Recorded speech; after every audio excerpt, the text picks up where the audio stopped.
Så vad skulle du göra om du kunde både påverka det som redan har hänt och också få den framtid som du skulle vilja ha? Det ska vi prata nu med Jane McGonigal, professional futurist and game designer. So why is it important to do this practice? Well, a lot of people have difficulty thinking about the future because the future is going to be different, and it can be hard to anticipate and to really be creative enough and imaginative enough to understand just how different things will become. So we try to practice thinking about how the past could have been different. It's a way of thinking that prepares our mind to reach further and to really unfold the possibilities of the future. Okay, so how do you actually do this?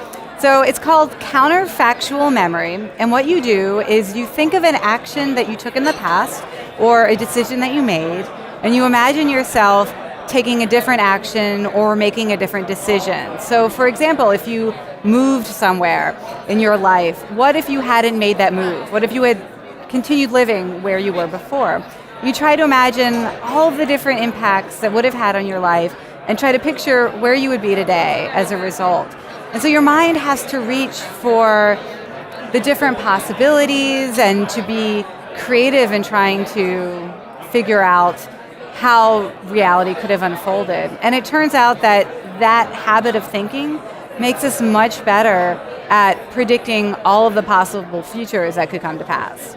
And it also increases your creativity. Yes, you get better at inventing new ideas, coming up with innovative solutions.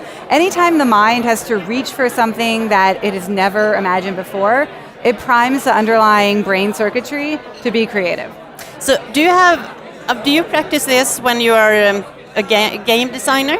Well, I mean, I actually practice it in everyday life. My husband and I, oftentimes, if we're out for a run together, he'll say, quick, counterfactual. What if you hadn't taken that job? You know, what if we hadn't eloped? What if we'd had a wedding?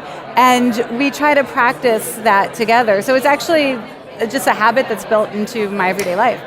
Well, it's kind of daydreaming in a positive way. Yeah, exactly. You know, daydreaming has kind of a bad reputation. Yes. We think it's a waste of time.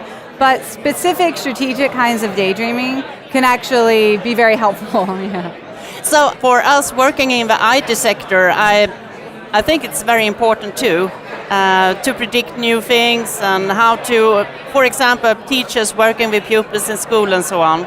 Yes, exactly. You know, oftentimes when new technologies are invented, it can take us a while to really wrap our minds around all of the possible ways they might be used, the really exciting ways and maybe the troubling ways too. And so this is a kind of skill that you can take into the future as well, trying to imagine a broader set of possibilities, because the future is not determined yet. It can play out many different ways, just like the past could have played out in many different ways. Thank you so much. Oh, thank you very much.